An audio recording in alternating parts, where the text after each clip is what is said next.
ভাইয়া, এটা দেখছেন না গলাখালি গ্রাম। হুম। রাত হলে বন হয় আর দিন হলে গলাখালি গ্রাম। সে গোলাখালী অংশের খেয়াঘাট, এখানে মানুষের অপেক্ষা করছে খেয়াঘাট একদম মাত্র নৌকা। আমরা কি ওই ওই পর্যন্ত যেতে পারবো? হ্যাঁ, পারবো। এই তো হচ্ছে সুন্দরবন। জি। এখানে কোনো খাল নেই, কোনো নদী বা ডিভাইডার নাই। তো এই গ্রামটা হলো ওই সুন্দরবনের ওই যে সাইডে দেখা যাচ্ছে, হুম। ঘেরে রাস্তা আছে চিকন চিকন। আচ্ছা।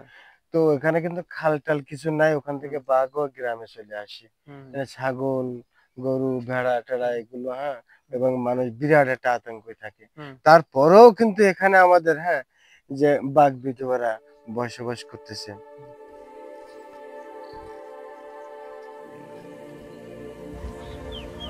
এটি হচ্ছে সুন্দরবন, সে গোলাখালী অংশের খেয়াঘাট, এখানে মানুষের অপেক্ষা করছে খেয়াঘাটের একদম মাত্র নৌকা। এখানে একজন নারী। হ্যাঁ ভাই, আমরা কি চলে আসছি? হ্যাঁ ভাই, আমরা সেই গলাখালিতে আমরা চলে আসছি। সেই গলাখালিতে মাত্র 58 ঘর বসবাস করে একটা এলাকা। এই যে সুন্দরবন, এটাতে কি কোনো ডিভাইডার আছে, কোনো খাল আছে? না, এখানে কোনো খাল নাই। কোনো খাল নেই। আরে আমাদের একটা মেয়ে আকলিমা করে নামে, এখানে উকুন বেচতেছে আরেকজনের মাথায়, আর ওই রাস্তার পরে বাঘ। তো উকুন দেখতেছে আর বাঘ দেখেছে। হুম।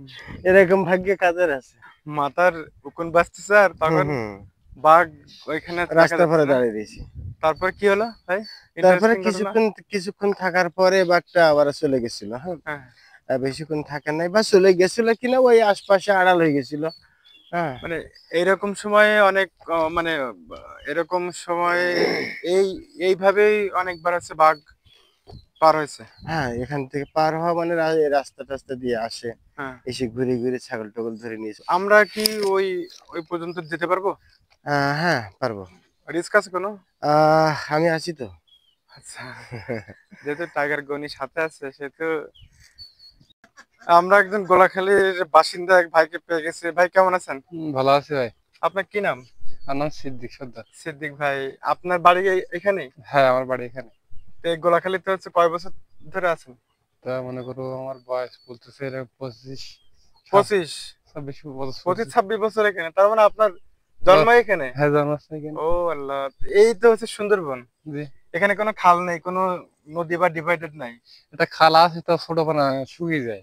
শুকায় যায়, মানে হেঁটে পার হওয়া যায়। হ্যাঁ, হেঁটে পারা কিন্তু যাবে। মূলত হচ্ছে নদী তো এটা। হ্যাঁ। হ্যাঁ।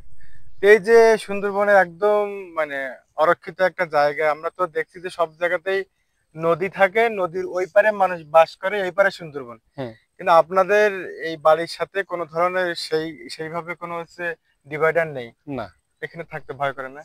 অবশ্যই গেছে। অভ্যাস হয়ে গেছে। কখনো বাঘ এপারে পার হয়েছে? ও আসছে? বাঘের জায়গায় বাঘ হাঁটে বেড়াচ্ছে, ওর জায়গায় মতো হাঁটে বেড়াচ্ছে, দেখা যাচ্ছে যাচ্ছে। এখান থেকে হচ্ছে দেখা যায়? হ্যাঁ, কিন্তু দেখা যায়। ও, মানে এখানে ওই যে রাস্তার উপর দিয়ে বাঘ হচ্ছে চলে আসে? হুম, চলে আসে। রাত্রির বেলা চলে আসে, যে ছাগল ধরে নিয়ে যায়। রাত্রিবেলায় বাঘ চলে ওইদিকে একটু হচ্ছে দেখা হচ্ছে মানে ওই যে ঘেরের যে রাস্তা, ওই রাস্তার উপরে হচ্ছে বাঘ হাঁটাহাঁটি করে? হ্যাঁ, আসে, অনেক সময় দেখা যায় ওর মতন ও রাতে চলে আসে।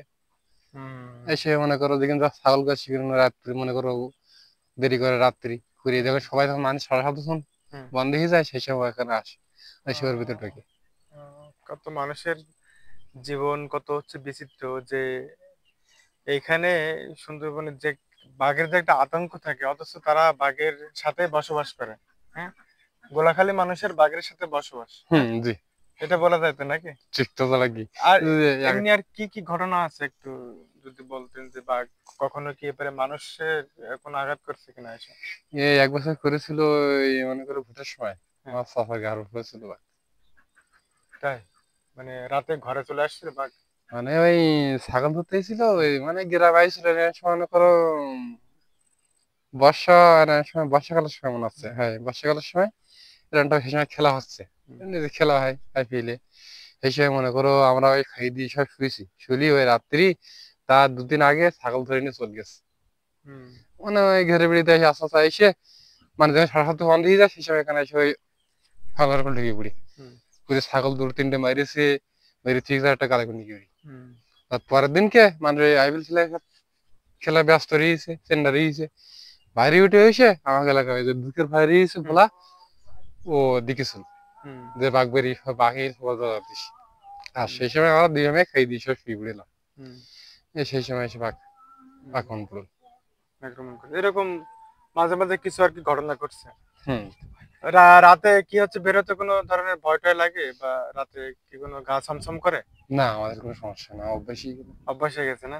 কোনো সমস্যা নেই। আহ, কি অদ্ভুত মানুষের হচ্ছে বসবাস। তো ভাই আপনি এখানে কি করেন, কি কাজ করেন? নদীতে মাছ শাক মারি।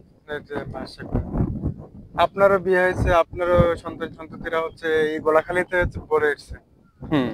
কখনো ইচ্ছা হয় না যে আমরা এখানে থাকবো না, এরকম আতঙ্কের মধ্যে থাকবো না, আমরা বাইরে যেয়ে থাকবো এরকম? সে এরকম আশাবাদ হয়, তবে বাবার তো ওই জায়গায় কিছু নাই, তা কিভাবে? হুম। ঠিক আছে সিদ্দিক ভাই, আপনাদের জন্য দোয়া থাকলো। আপনারা এখানে তো কত পরিবার আছেন? 86 পরিবার আছে। 86? ও বাবা, আমরা মাঝে মাঝে শুনছি 58 60 এরকম মানুষ বলে আর কি। 86 পরিবার তো অনেক। এই 2-5 বছরের মধ্যে কি মানুষ আরো বাড়ছে এবারে? মানে যারা নতুন ধরো 6 বছর এক বয়সী ছেলেপিলে আছে তারা বিয়ে শাদী করেছে, ঘর বাড়িছে, তাদের পাশে বাড়বে তো। না কিন্তু ওই পার থেকে লোক এসে এই পারে বাড়িঘর করছে, এরকম কি আছে নাকি? আপনাদের এইটা কি মালিকানা জায়গা সবাই? ওই সাহেবের জায়গা। সাহেব কে? ওই সাহেব। ও সাহেব। গফুর সাহেব, উনি কি মানে এই জায়গাটা ওনার কিভাবে হলো? মানুষ তো খোঁজ করতে তো বলতে পারবো না।